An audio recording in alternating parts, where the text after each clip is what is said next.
Hello students, welcome back.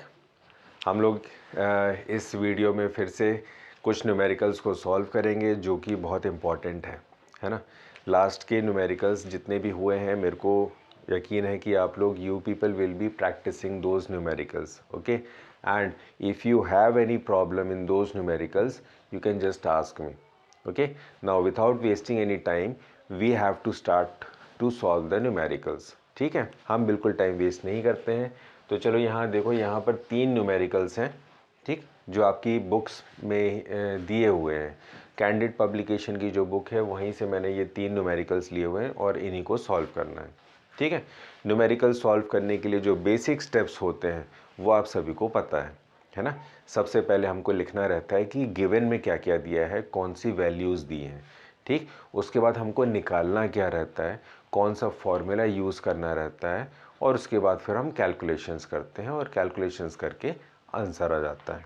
ठीक है, तो यही सारे स्टेप्स हैं। तो इन्हीं स्टेप्स को हम फिर से फॉलो करेंगे। चलो देखते हैं। पहला क्वेश्चन जो है, जो आपके पेज नंबर 1.35 में दिया हुआ है कि भाई an electric bulb is rated eight 200 volt 100 what. ठीक, तो ये पहली वैल्यू दी गई है, इसको बोलते हैं रेटिंग, किसी भी इलेक्ट्रॉनिक डिवाइस की रेटिंग। तो यहाँ पर आपको वोल्टेज दिया है और पावर की वैल्यू दी है। अब क्वेश्चन क्या पूछ रहा है, व्हाट इज इट्स रेजिस्टेंस, पहला क्वेश्चन। दूसरा, अगर 5 such bulbs burn for 4 hours, ये कंडीशनल क्वेश्चन है। 5 ऐसे बल्ब अगर 4 घंटे के लिए जलते हैं, then what is electrical energy consumed, तो उस टाइम पर इलेक्ट्रिकल एनर्जी जो कंज्यूम होगी वो कितनी होगी। और उसके बाद पूछा है calculate the cost if rate is 50 पैसे पर यूनिट। तो वो जो बल्ब जल रहा है ना, तो उसका जो रेट है जो जलता रहेगा, अगर यहाँ पर रेट दिया है 50 पैसे, तो उसका रेट उस टाइम पर कितना होगा। तो उसके लिए तो हमको निकालना पड़ेगा कि इलेक्ट्रिकल एनर्जी कंज्यूम कितनी हुई है। तो चलो स्टार्ट करते हैं। सॉल्यूशन, ये आपका 11th नंबर का क्वेश्चन है। गिवन में क्या क्या दिया है। गिवन में दिया है 200 वोल्ट, मतलब V का वैल्यू दिया है 200 वोल्ट्स, ओके।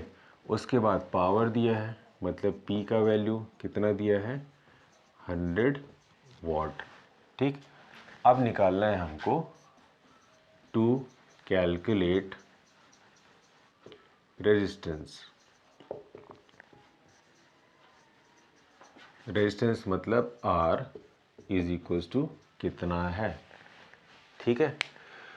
तो भाई सीधा सीधा क्वेश्चन है, आपको V का वैल्यू दिया है, P का वैल्यू दिया है और R को कैलकुलेट करना है।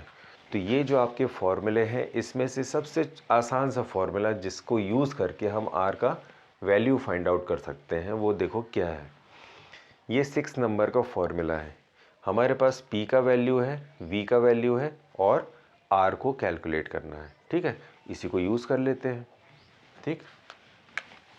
तो फिर से वही, बाय यूजिंग फॉर्मूला, कौन सा फॉर्मूला है, P is equals to V square upon R, ठीक है।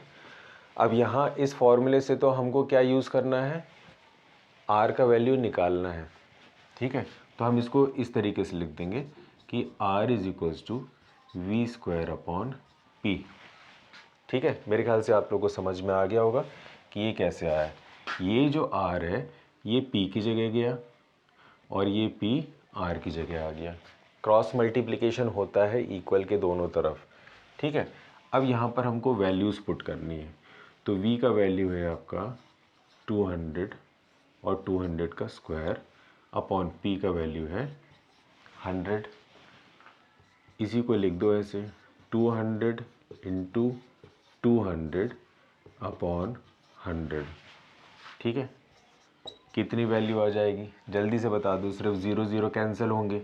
ये एक 0 कैंसिल हुआ, ये एक 0, ये एक 0 कैंसिल हुआ, ये एक 0, 2 2 ज़ा 4 और साथ में 2 ज़ीरो।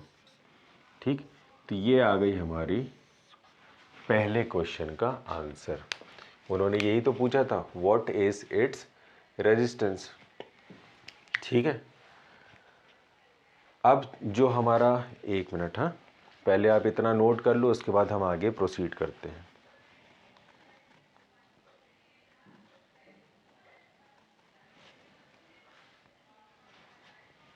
जल्दी से नोट कर लो, मेरे ख्याल से 15 सेकंड काफ़ी है।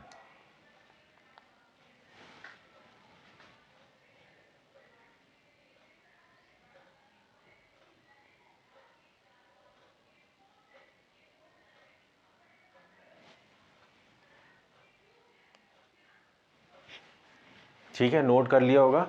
अब चलो देखते हैं दूसरा क्वेश्चन। इसमें लिखा है 5 such bulbs burn for 4 hours, then what is the electrical energy consumed.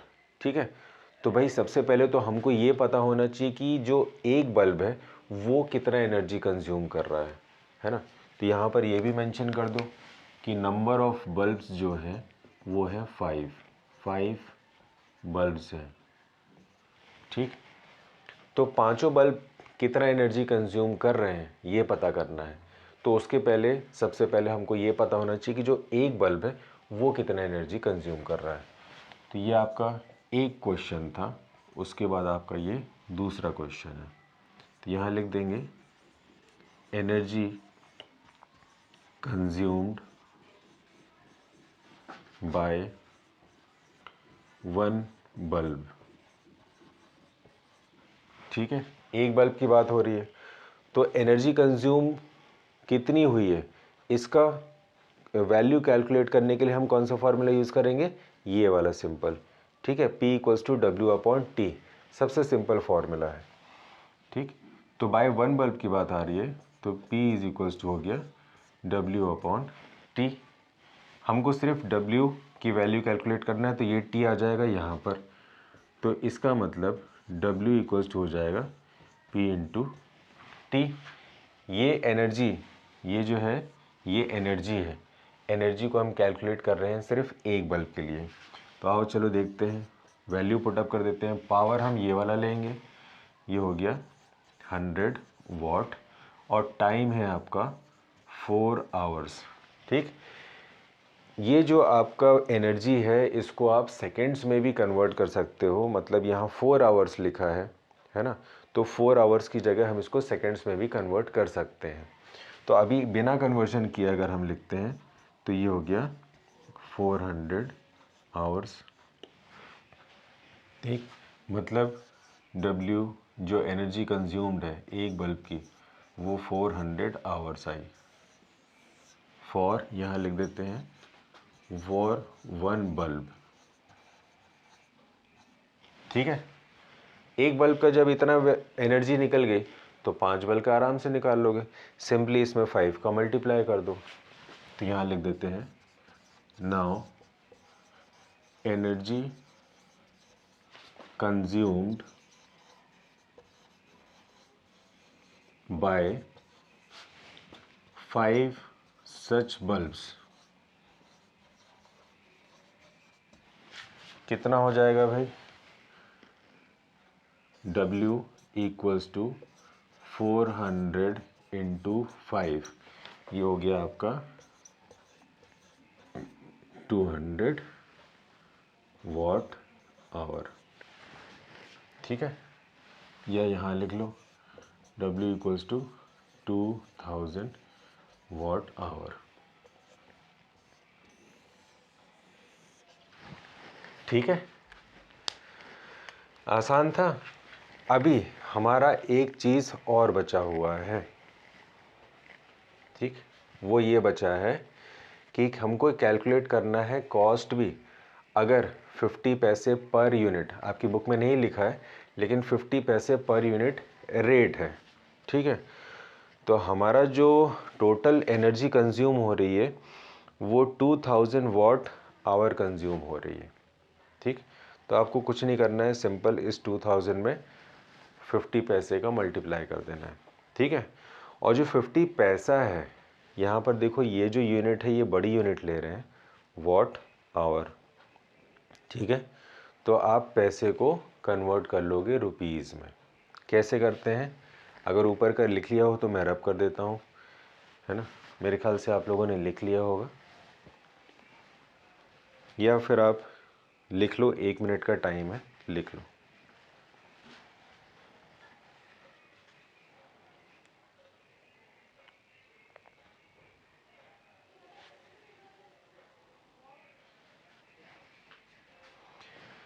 एक मिनट देखो मैं बीच में आपको रोक रहा हूँ, अभी लिखना नहीं। यहाँ जो हमको एनर्जी की वैल्यू मिली है वो 2000 वॉट आवर है ना। तो देखो ये जो वॉट है वो एक छोटी यूनिट है और आवर जो है वो बड़ी यूनिट है। तो हमको इन दोनों यूनिट को एक जैसा रखना रहेगा। मतलब अगर छोटी यूनिट है तो छोटी यूनिट के साथ छोटी यूनिट, और अगर बड़ी यूनिट है तो बड़ी यूनिट के साथ बड़ी यूनिट। ठीक है, तो ये जो वॉट है ना, इस वॉट को हमको किलो वॉट में कन्वर्ट करना है। तो किलो वॉट का जो कन्वर्जन होता है वो देखो 1000 वॉट जो होता है वो होता है 1 किलो वॉट।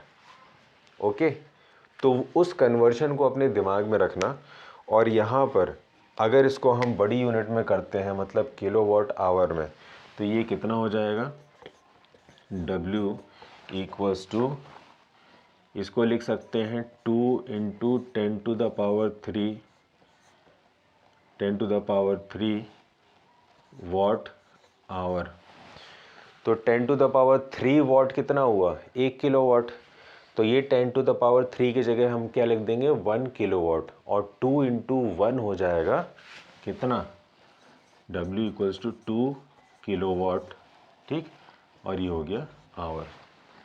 ठीक है, कुछ नहीं किया हमने 2000 को इस तरीके से लिख लिया, 2 इंटू 10⁻³ मल्टीप्लाई करने पर आपको वही आएगा।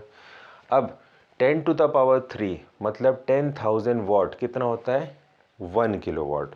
ठीक है, तो यहाँ पर 10 क्यूब की जगह 1 रख दोगे और ये वॉट चेंज हो जाएगा किलो वॉट में। तो 2 इंटू 1 किलो वॉट आवर, ये आ गया आपका एनर्जी कंज्यूम्ड। ठीक, अब बारी आती है कॉस्ट की। तो मैं ऊपर के थोड़ी सी गिवन को रब कर देता हूँ बस।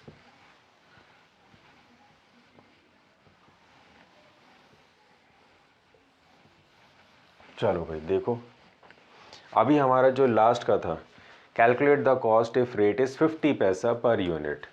तो हमारा एनर्जी निकला, एनर्जी कंज्यूम्ड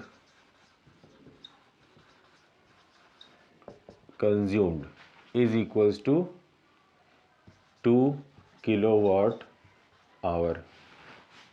ठीक, तो भाई एट द रेट 50 पैसे के हिसाब से 2 किलो वॉट पर आवर का चार्ज कितना हुआ, यही निकालना है हमको। ठीक है, तो इसमें कुछ नहीं करना है, यहाँ लिख दो कॉस्ट ऑफ, कितने बल्ब जल रहे थे, 5 बल्ब्स। तो cost of energy consumed, cost of energy consumed by 5 bulbs कितना होगा भाई, 2 इंटू रेट कितना था 0.5 पैसे इज इक्वल्स टू हो जाएगा कितना 1.0। ये क्या हो गया, रुपीज़। ठीक है, तो इतनी कॉस्ट होगी। मतलब 2 किलो वॉट पर आवर अगर आपका खपत हो रहा है, या 2 किलो वॉट एनर्जी कंज्यूम हो रही है आपके घर में 1 घंटे में, तो उसका कॉस्ट आएगा 1 रुपीज़। तो ये हो गया आपका आंसर। ठीक है, यहाँ पर आपका हो गया एक न्यूमेरिकल कंप्लीट। तो जल्दी से आप इसको नोट डाउन कर लो, इसके बाद हम लोग आएंगे सेकेंड न्यूमेरिकल पे। ओके,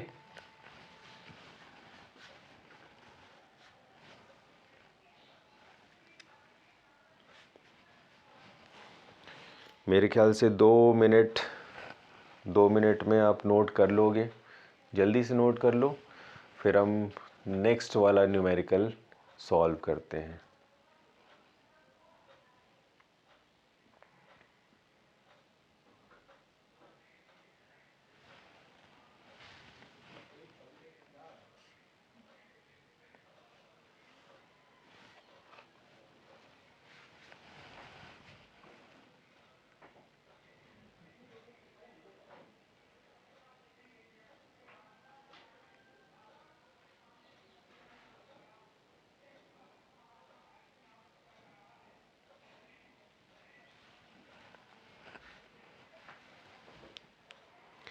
हो गया होगा नोट?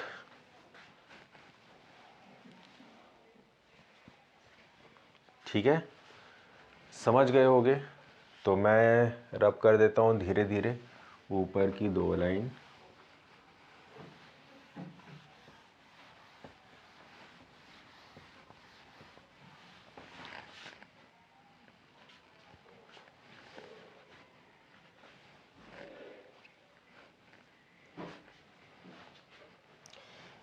सेकेंड और थर्ड न्यूमेरिकल अभी बाकी है, तो जल्दी जल्दी अपने हाथ चलाओ, ठीक है?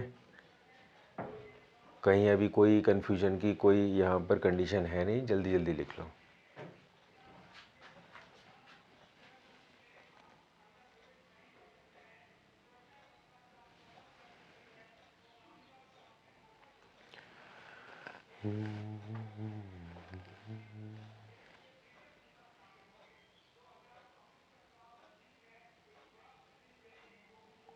चलो लिख लिया होगा, अब मैं पूरा रब कर देता हूँ।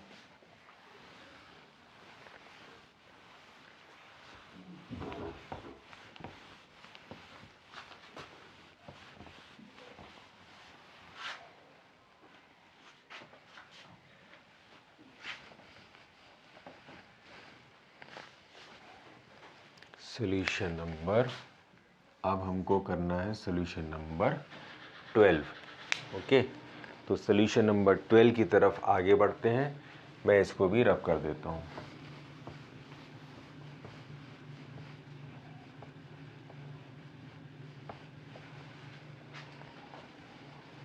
ये आपका मार्जिन फॉर्मूले का चलो भाई, अब हमारा जो नेक्स्ट क्वेश्चन है, अगेन नेक्स्ट क्वेश्चन में हम फिर से वही स्टेप्स यूज़ करेंगे। सबसे पहले हम देखेंगे कि दिया क्या क्या है, what is given in the question. An electric bulb draws a current of 0.2 ampere, मतलब करंट की वैल्यू दी गई है when the voltage is 220 volts और वी का वैल्यू दिया हुआ है। तो जल्दी से पहले हम लिख लेते हैं कि गिवन क्या क्या है। गिवन है आई का वैल्यू है कितना, 0.2 एम्पियर, ठीक है, और वोल्टेज दिया हुआ है 220 वोल्ट्स, ठीक। हमको निकालना है calculate the amount of electric charge. यहाँ पर ये इम्पॉर्टेंट चीज़ आ गई, amount of electric charge flowing it in 1 hour. Time भी दिया हुआ है, टाइम दिया है 1 आवर, ठीक है। तो करंट को तो हम लोग एम्पियर में यूज़ करते हैं, वोल्ट्स भी एक जितना भी रहता है, बड़ा हो चाहे छोटा, उसको वोल्ट्स ही लिखते हैं, और टाइम दिया है 1 आवर। तो आप चाहो तो इसको आवर्स में भी कैलकुलेट कर सकते हो, या फिर यहाँ पर क्वेश्चन क्या पूछा है, calculate the amount of electric charge. तो यहाँ लिख देते हैं पहले, फिर मैं आपको समझाता हूँ। अमाउंट ऑफ इलेक्ट्रिक चार्ज कितना है, तो इलेक्ट्रिक चार्ज को हम शो करते हैं Q से, ठीक है। इलेक्ट्रिक चार्ज को हम तो शो करते हैं Q से, और चार्जेस अगर हम डील कर रहे हैं, मतलब चार्जेस बड़े छोटे छोटे होते हैं, वही आपके इलेक्ट्रॉन्स और होल्स, ठीक है। 2 ही टाइप के चार्जेस होते हैं, पॉजिटिव और नेगेटिव। तो यहाँ पर हमको चार्ज कैलकुलेट करना है। चार्ज कैलकुलेट करने के लिए अगर कोई हमारे पास बड़ी यूनिट है जैसे टाइम, तो उसको हमको कन्वर्ट करना रहेगा स्मॉलर यूनिट्स में, ठीक। तो सबसे पहले हम कन्वर्जन कर लेते हैं टाइम का। तो यहाँ पर t = 1 आवर दिया है। अब 1 आवर में कितने मिनट होते हैं, कितने सेकंड होते हैं, ये आपको मैंने बताया था। तो भाई 1 आवर में 60 मिनट्स होते हैं, और अगर इसको 60 से मल्टीप्लाई कर देंगे तो ये सेकंड्स में कन्वर्ट हो जाएगा। छोटा सा यहाँ पर फिर से मैं बता देता हूँ आपको। 1 आवर में 60 मिनट्स होते हैं और 1 मिनट में 60 सेकंड्स होते हैं। ठीक है, तो हमको तो यहाँ पे 60 मिनट चाहिए। तो अगर हम यहाँ पर 60 का मल्टीप्लाई करेंगे तो यहाँ पर भी तो 60 का मल्टीप्लाई करेंगे, है ना। तो 60 मिनट्स इक्वल्स टू कितना हुआ,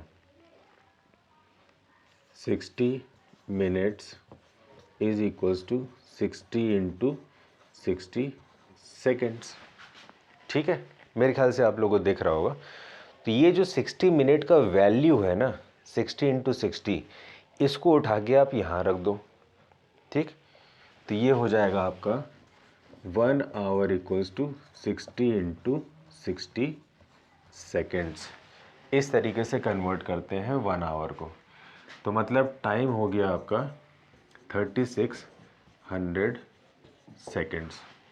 ओके, अब हमको अमाउंट ऑफ चार्ज कैलकुलेट करना है। अब अमाउंट ऑफ चार्ज का फॉर्मूला क्या होता है? अगर आप लोगों ने करंट का डेफिनेशन पढ़ा होगा तो करंट एक्चुअली में होता क्या है? Current is the flow of charge per unit time, isn't it? तो मतलब इसको फॉर्मूले में अगर लिखेंगे, बाय यूजिंग फॉर्मूला, कौन सा फॉर्मूला भाई? That current is flow of charge per unit time. ठीक है, ये आपको फॉर्मूला याद आ गया होगा, इज़न्ट इट? क्योंकि ये बेसिक डेफिनेशन हमने हमारी प्रीवियस वीडियोस में पढ़े थे। अब यहीं से हम लोग को सिर्फ Q का वैल्यू निकालना है। तो मैं आगे वाला स्टेप यहाँ लिख देता हूँ। Q को यहीं रहने दो, ये T को आप इधर लेकर आओगे। ठीक, तो ये बीच में इक्वल है, T इधर आया तो ये हो गया I × T। तो ये वाला फॉर्मूला हमको यूज़ करना है। अब आपके पास I का वैल्यू भी है और T का वैल्यू भी है। T का ये वाला वैल्यू यूज़ करेंगे, रख देते हैं। Q = हो गया 0.2 × 3600। ठीक है, कितना हो गया?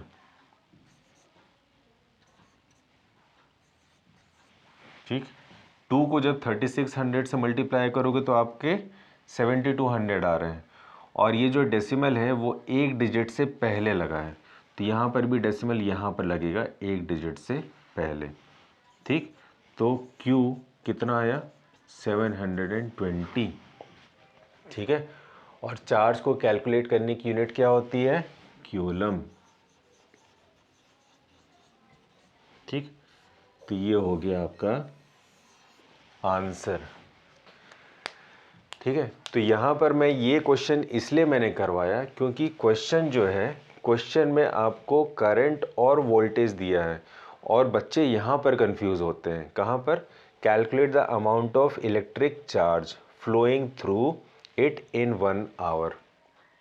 ठीक है, तो यहाँ पर कन्फ्यूजन कैसे होती है? कन्फ्यूजन होती है इलेक्ट्रिक चार्ज और इलेक्ट्रिक एनर्जी में। तो इस बात का हमेशा ध्यान रखना कि यहाँ पर इलेक्ट्रिकल एनर्जी नहीं लिखी है, यहाँ पर इलेक्ट्रिक चार्ज लिखा है। तो हमको ये वाला फॉर्मूला यूज़ करना रहेगा।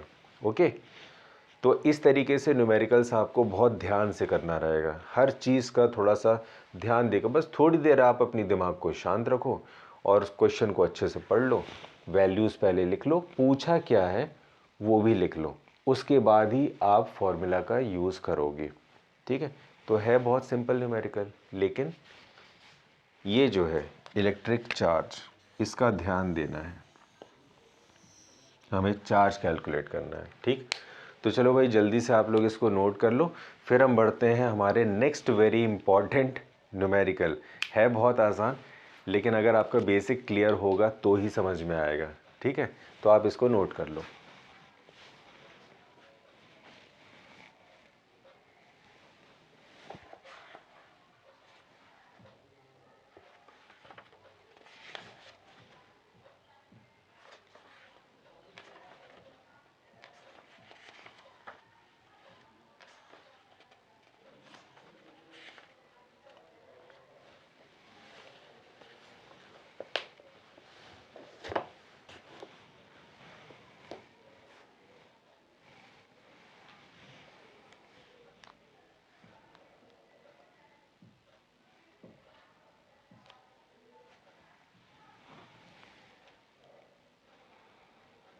द क्लॉक इज़ क्लिकिंग, टिक टिक टिक टिक, मतलब आपके 1 मिनट होने वाले हैं पूरे। मैं थोड़ा सा टाइम आपको और दूंगा नोट करने के लिए, और उसके बाद हम करेंगे next problem solve.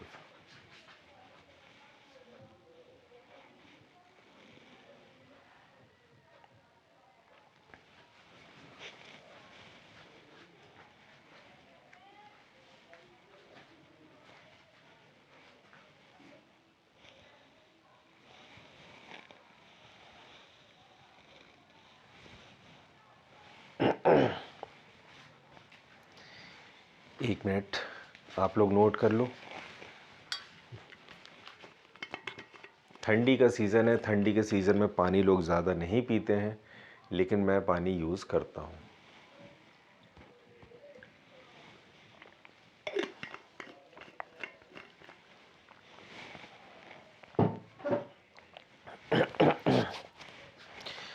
Okay students, तो मेरे ख्याल से आप लोगों ने नोट कर लिया होगा, है ना।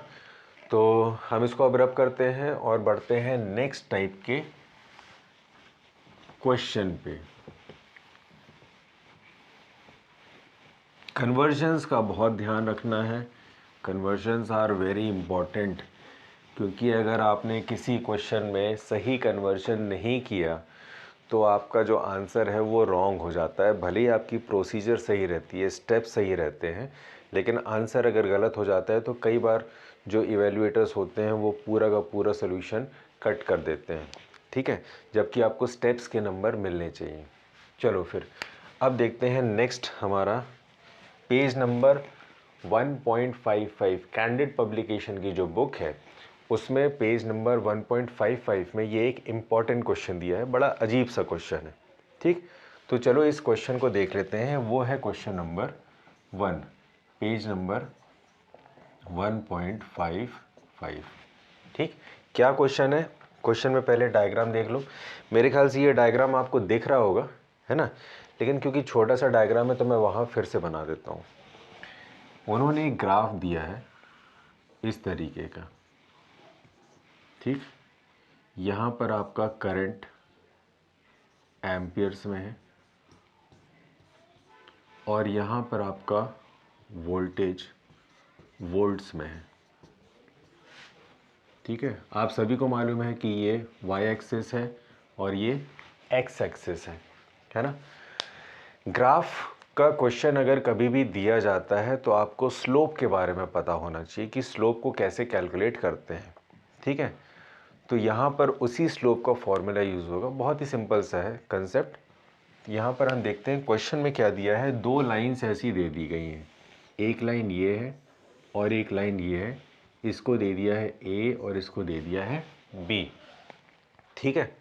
अब ज़रा ध्यान से देखना मैं एंगल कैसा बना रहा हूँ। ये जो बी वाला है लाइन वो यहाँ एंगल बना रहा है 30 डिग्री, ठीक। और ये जो ए वाली लाइन है वो इस एक्सिस के साथ जो एंगल बना रही है वो है 60 डिग्री। मैंने कहाँ से, यहाँ से लाइन ऐसा ड्रॉ किया, तो मतलब ये पूरा एंगल ये वाला, ठीक है। अब यही जो ए और बी लाइन लिखे हैं क्वेश्चन के हिसाब से है, ये रेजिस्टेंस को शो कर रहा है। ये R1 रेजिस्टेंस है और ये R2 रेजिस्टेंस है, ठीक है। बस इतना ही दिया हुआ है क्वेश्चन में और उन्होंने बोल दिया कि भाई आप R1 और R2 की वैल्यू कैलकुलेट करो, ठीक। कैसे कर लें? आपने कुछ वैल्यूज़ दिया नहीं है, ना V का वैल्यू दिया है ना I का वैल्यू दिया है, सिर्फ 2 लाइंस दे दी हैं और एंगल्स दे दिए हैं। कैसे कर लें। ठीक, तो चलो टेंशन लेने की ज़रूरत बिल्कुल भी नहीं है। यहाँ पर आप स्लोप ऑफ द कर्व जो होता है वो वाला कंसेप्ट यूज़ करना है। ठीक, तो पहले मैं आपको समझा देता हूँ कि स्लोप ऑफ द कर्व होता क्या है। मान लो ये एक लाइन है, ये x और ये y। अगर इस लाइन की वैल्यू, हमको किसी पॉइंट की वैल्यू कैलकुलेट करनी है तो हम क्या करते हैं, एक लाइन यहाँ से ड्रॉ करते हैं, ये इस लाइन पर आ गई, और ऐसे ही यहाँ से एक लाइन यहाँ ड्रॉ करते हैं। मतलब दोनों एक्सिस से परपेंडिकुलर लाइन हमको ड्रॉ करना है। तो ये क्या हो गया, ये एक परपेंडिकुलर लाइन है और ये भी एक परपेंडिकुलर लाइन है। ठीक ऐसे ही एक और लाइन आप ड्रॉ कर दो, तो ये परपेंडिकुलर लाइन हो गई और ये भी परपेंडिकुलर लाइन हो गई। ठीक है, हमको तो कैलकुलेट करना है सिर्फ ये यहाँ से लेकर यहाँ तक। ये आपका मान लो A है और ये B है। ओके, इसको कैलकुलेट करने के लिए यहाँ से हम इसको जोड़ देते हैं। तो मैं अभी पेन का दूसरा यूज़ करूँगा। A और B का वैल्यू सिर्फ निकालना है। तो ये वाली लाइन, ये वाली लाइन और ये वाली लाइन हम जोड़ देते हैं। ओके, अब यहाँ पर लग जाता है फॉर्मूला कि हमको कौन सी साइड का यूज़ करना है। तो भाई हमको तो यहाँ पर जो है I दिया है और यहाँ पर दिया है V। ठीक है, तो V और I का रेशियो कितना होता है, R इक्वल्स टू कितना होता है, हमको तो R निकालना है, तो R इक्वल्स टू होता है V अपॉन I। ठीक है, तो रेजिस्टेंस को कैलकुलेट करने के लिए हमको V और I का वैल्यू निकालना है। मतलब ये हो गया आपका बेस और ये हो गया परपेंडिकुलर। ठीक ऐसे ही सेम कंसेप्ट हमको उस ग्राफ में भी यूज़ करना है। ठीक, और ट्रिग्नोमेट्रिक रेशियो जो आपका मैथमेटिक्स का पोर्शन है, ट्रिग्नोमेट्रिक रेशियो में अगर परपेंडिकुलर और बेस, अगर हम इन दोनों की बात करते हैं तो वहाँ पर आता है tan थीटा। ये आपका क्या है, बेस और ये परपेंडिकुलर। ठीक ऐसे ये क्या हो गया, बेस और ये हो गया परपेंडिकुलर।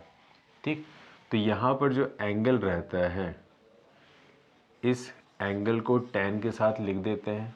tan के साथ कोई भी एंगल हो और परपेंडिकुलर अपॉन बेस।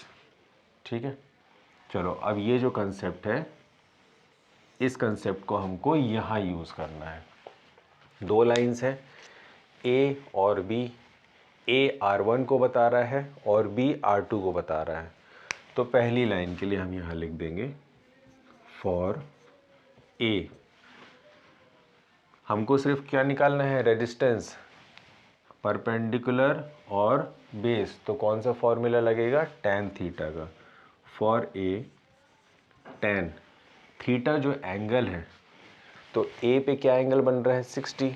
तो हम यहाँ लिख देंगे tan 60 डिग्री इक्वल्स टू कितना हुआ, tan 60 डिग्री का वैल्यू क्या होता है, जल्दी बताओ। यहाँ लिख देता हूँ 30 डिग्री, 45 डिग्री और 60 डिग्री।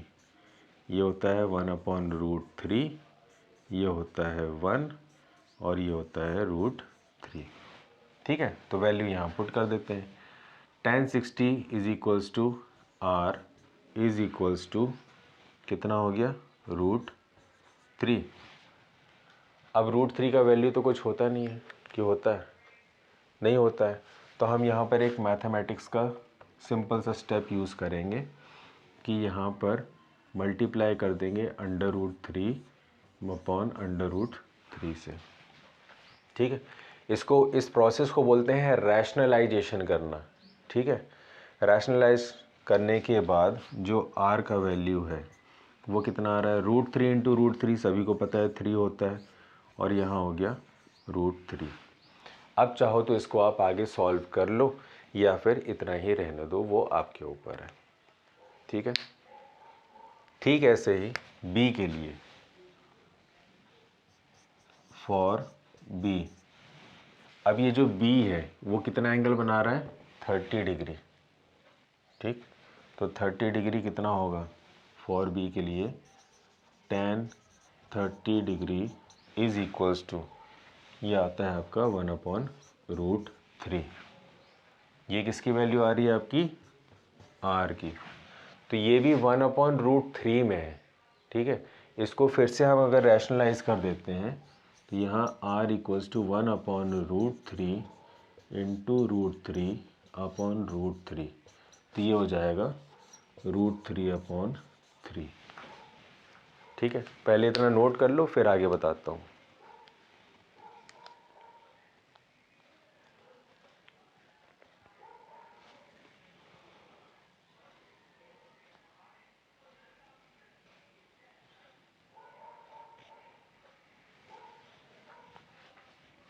हो गया होगा नोट? चलो ठीक है, टाइम ले लेना नोट करने के लिए। अभी देखो यहाँ पर ये जो tan 60 की वैल्यू हमने रखा था √3, अगर आप लोगों को इन रूट के बारे में पता है कि √2 का वैल्यू कितना होता है, √3 का वैल्यू कितना होता है, √5 का वैल्यू कितना होता है, तो आप डायरेक्टली यहाँ पर लिख सकते हो। और अगर नहीं पता है तो ये वाला स्टेप आपको करना पड़ता है, ठीक है।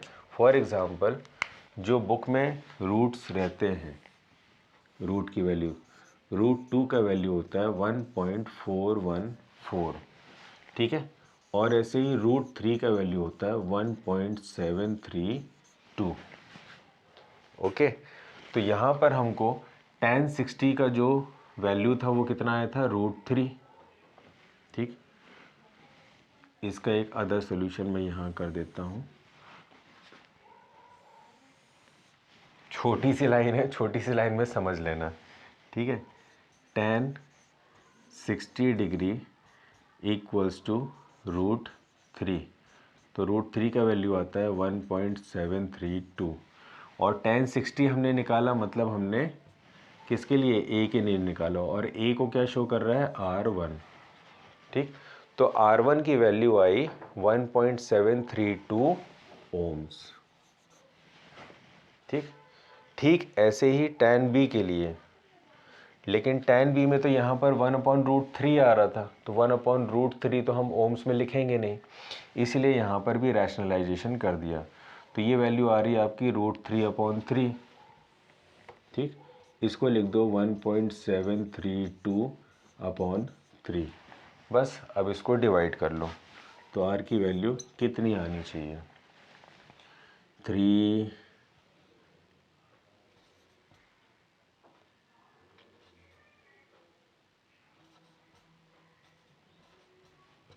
तो ये आ रहा है आपका 0.577 ओम, ठीक है। चलो एक छोटा सा रिकैप देख लो, ठीक। क्वेश्चन में आपको दिया हुआ है, एक एक्सिस दिया हुआ है, एक्स एक्सिस और वाई एक्सिस, ठीक है। अभी ध्यान से समझना, अभी लिखना बंद कर दो। वाई एक्सिस पर वोल्ट्स दिया हुआ है और एक्स एक्सिस पर करंट दिया हुआ है, और दो लाइंस दे दी हैं ए और बी। क्वेश्चन में ये कह रहा है कि ये जो ए लाइन है वो R1 रेजिस्टेंस को रिप्रेजेंट कर रहा है, और बी जो है वो R2 रेजिस्टेंस को रिप्रेजेंट कर रहा है, ठीक।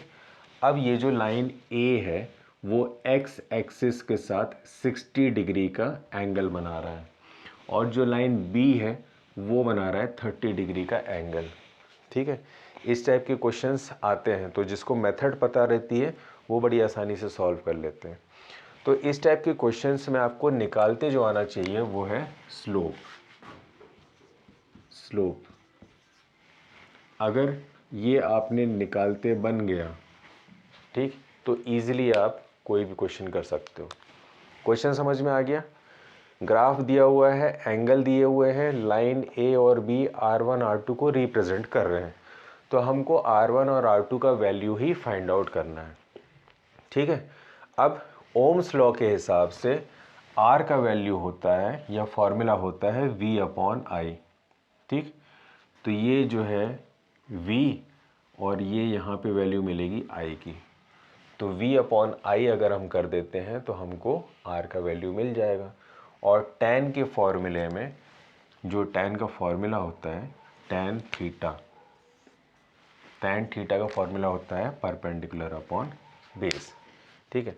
अगर आप लोगों को नहीं बताया है मैंने, तो ये जो तीनों साइन, कॉस और tan जो है, उनमें अगर कन्फ्यूजन होती है तो एक सिंपल सा एक शॉर्ट ट्रिक है वो आप नोट कर सकते हो। ये मैं रब कर देता हूँ क्योंकि क्वेश्चन आपने लिख लिया होगा।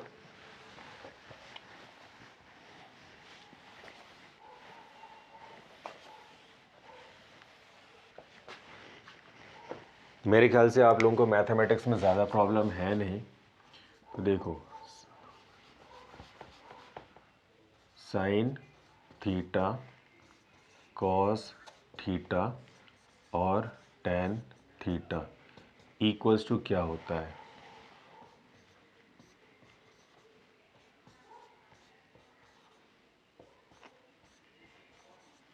ठीक, अब ये मेरे को कैसे पता है कि ये सही है? तो इसका एक शॉर्ट ट्रिक है।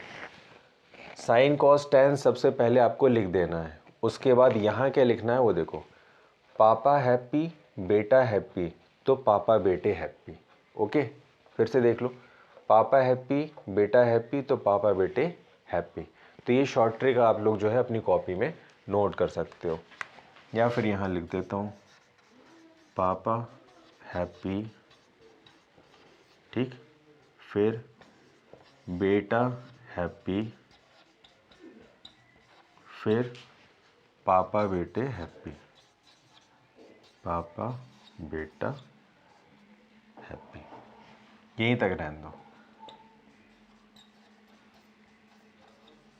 तो ये आपका पी एच बी एच और पी बी, ये वाला पोर्शन आपके फॉर्मूले में नहीं आएगा, वो सिर्फ एक स्लोगन बनाने के लिए, एक शॉर्ट ट्रिक बनाने के लिए। ठीक है, तो क्वेश्चन ये था हमारा। अब क्वेश्चन में हमको ये कैसे पता लगेगा कि हमको टेन थीटा ही लगाना है? ठीक, तो यहाँ पर देखो स्लोप ऑफ द कर्व में ये जो मैंने आपको समझाया कि इस एक्सिस से एक लाइन यहाँ ड्रॉ करेंगे इस लाइन पर। ठीक है, तो ये जो लाइन ड्रॉ हम करते हैं इसको बोलते हैं perpendicular line drawn on the curve. ठीक है, और ऐसे यहाँ से भी एक परपेंडिकुलर लाइन ड्रॉ करेंगे। तो ये जो है आपका, ये है बेस और ये है आपका परपेंडिकुलर, ये आपका परपेंडिकुलर है। ठीक, तो ये एक तरीके से आपको क्या मिल रहा है? ये एक स्लोप ही तो मिल रहा है ना? इसी को कहते हैं स्लोप ऑफ द कर्व निकालना। ठीक है, तो ये जो है, ये एंगल जो है, ये वाला जो है मैं यहाँ बना रहा हूँ, देखो ये ऐसा बना, ये ऐसा और ये ऐसा। ठीक है, अभी यहाँ पर अगर एंगल बना रहे हो तो ये वाला जो है ये आपका परपेंडिकुलर है और ये है आपका बेस और ये है हाइपोटेनियस। ठीक है, एंगल को घुमा लेना है, ट्रायंगल को। तो हमको इतना पता लग गया कि यहाँ पर परपेंडिकुलर और बेस ही यूज़ हो रहे हैं। तो ये दोनों परपेंडिकुलर और बेस जो साइड हैं वो किस में आते हैं भाई? टैन थीटा में आते हैं। तो आपको कुछ नहीं करना है, आपको थीटा की जगह ये वाला एंगल रख देना है और मैथ्स का थोड़ा सा यूज़ कर लेना है। तो tan 60 इक्वल्स टू R1। ठीक, यहाँ पर वैल्यू पुटअप कर दो, ये होता है सीधा √3। अगर आपको √3 का वैल्यू पता है तो सीधा लिख दो 1.732 ओम्स, और अगर नहीं पता है तो रैशनलाइज कर लो इस तरीके से, √3 इंटू √3/3 ये आ जाएगा। यहाँ पर भी इसको ये हो जाएगा 3/1.732, अगर लिखना है तो वैल्यू वही आएगी। तो ठीक ऐसे ही बी वाले के लिए भी आपको tan थीटा ही यूज़ करना है। तो यहाँ पर जो एंगल बन रहा है वो है 30, तो tan 30 का वैल्यू होता है 1/√3।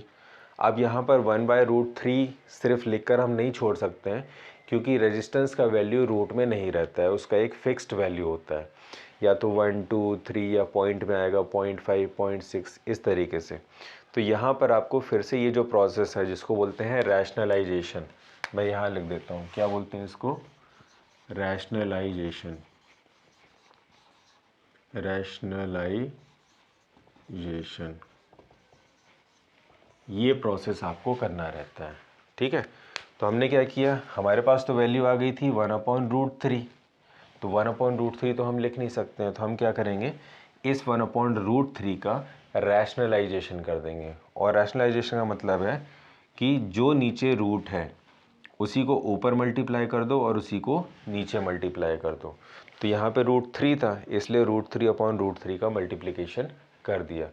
अगर मान लो 2 होता, अगर यहाँ 2 होता तो यहाँ पर √2/√2 आता, और अगर √5 होता तो यहाँ भी √5/√5 आता। ठीक है, तो इस तरीके से हमको रैशनलाइजेशन करना रहता है। वैल्यूज़ आप पुट कर दो, √3 इंटू √3 आपको मालूम है रूट कैंसिल हो जाते हैं, तो बचेगा सिर्फ 3 और ये √3। ठीक, और √3 का वैल्यू होता है 1.732। वैल्यू पुटअप कर दो, ये आपका आंसर आ गया। तो ये जो आंसर आपका निकला है ये R2 के लिए निकला है। ठीक है, क्लियर है। अगर आप लोगों को स्लोप ऑफ द कर्व निकालते नहीं आता है तो मुझे आप लोग कमेंट कर देना या व्हाट्सएप मैसेज कर देना कि sir slope of the curve कैसे निकाला जाता है, तो उसका एक वीडियो हम अलग से बना लेंगे। ठीक है, ऐसा इसलिए कह रहा हूँ क्योंकि इस टाइप के क्वेश्चंस इम्पॉर्टेंट हैं, बहुत आसान है। ठीक, कोई ज़्यादा टफ नहीं है अगर आपका ये स्लोप निकालने का कंसेप्ट अगर क्लियर है तो। ठीक है, तो ये आप लोग नोट डाउन कर लो, और अगर स्लोप ऑफ द कर्व को दोबारा से समझना है तो मेरे को आप व्हाट्सएप मैसेज कर देना या कमेंट कर देना। ओके, चलो आप नोट डाउन कर लो, तब तक मैं थोड़ा वेट करता हूँ।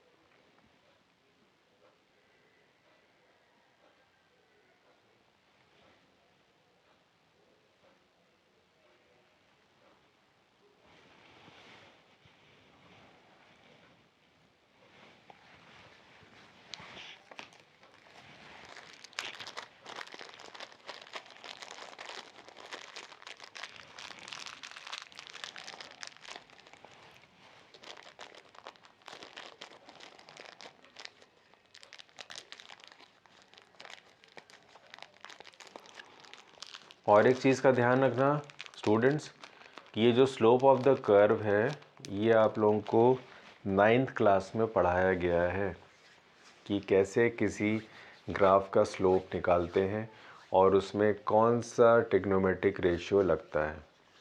ठीक है, तो उस चीज़ का ध्यान रखना है और feel free to share. Okay, अगर आप लोगों को इसमें प्रॉब्लम जाती है इस तरीके के क्वेश्चंस में, तो मैं इसी तरीके के क्वेश्चंस आपको 3-4 और करवा दूंगा जिसमें आप लोगों की प्रैक्टिस हो जाएगी।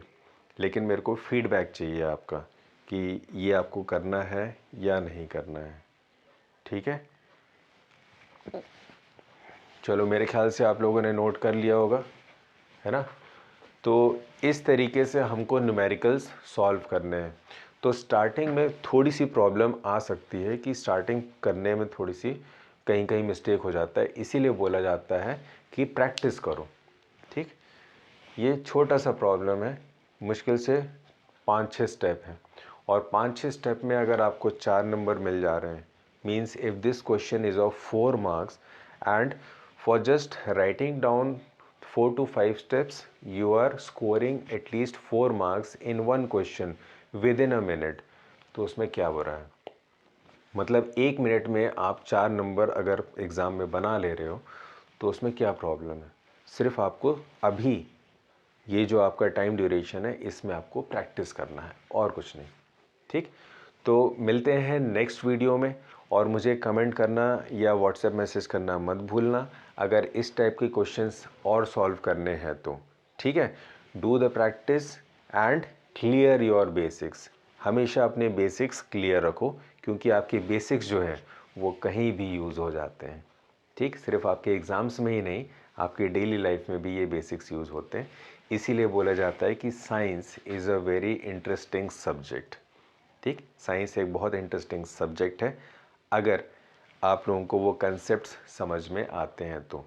और इलेक्ट्रॉनिक्स के तो बहुत सारे वाइड एप्लीकेशंस हैं, मतलब इतने एप्लीकेशंस है कि आने वाला जो सेंचुरी है ये जो चल रहा है ये इलेक्ट्रॉनिक मीडिया पे ही तो चल रहा है, इलेक्ट्रॉनिक डिवाइसेस पे ही तो चल रहे हैं। ओके, है ना। So keep on practising, okay, and tell me, बिल्कुल फ्री होके मेरे को शेयर करो कि क्या नहीं बन रहा है, तो हम उस पर फिर और वीडियोज़ बनाएंगे। Till then, all the best, take care and bye bye. Okay, have a nice day.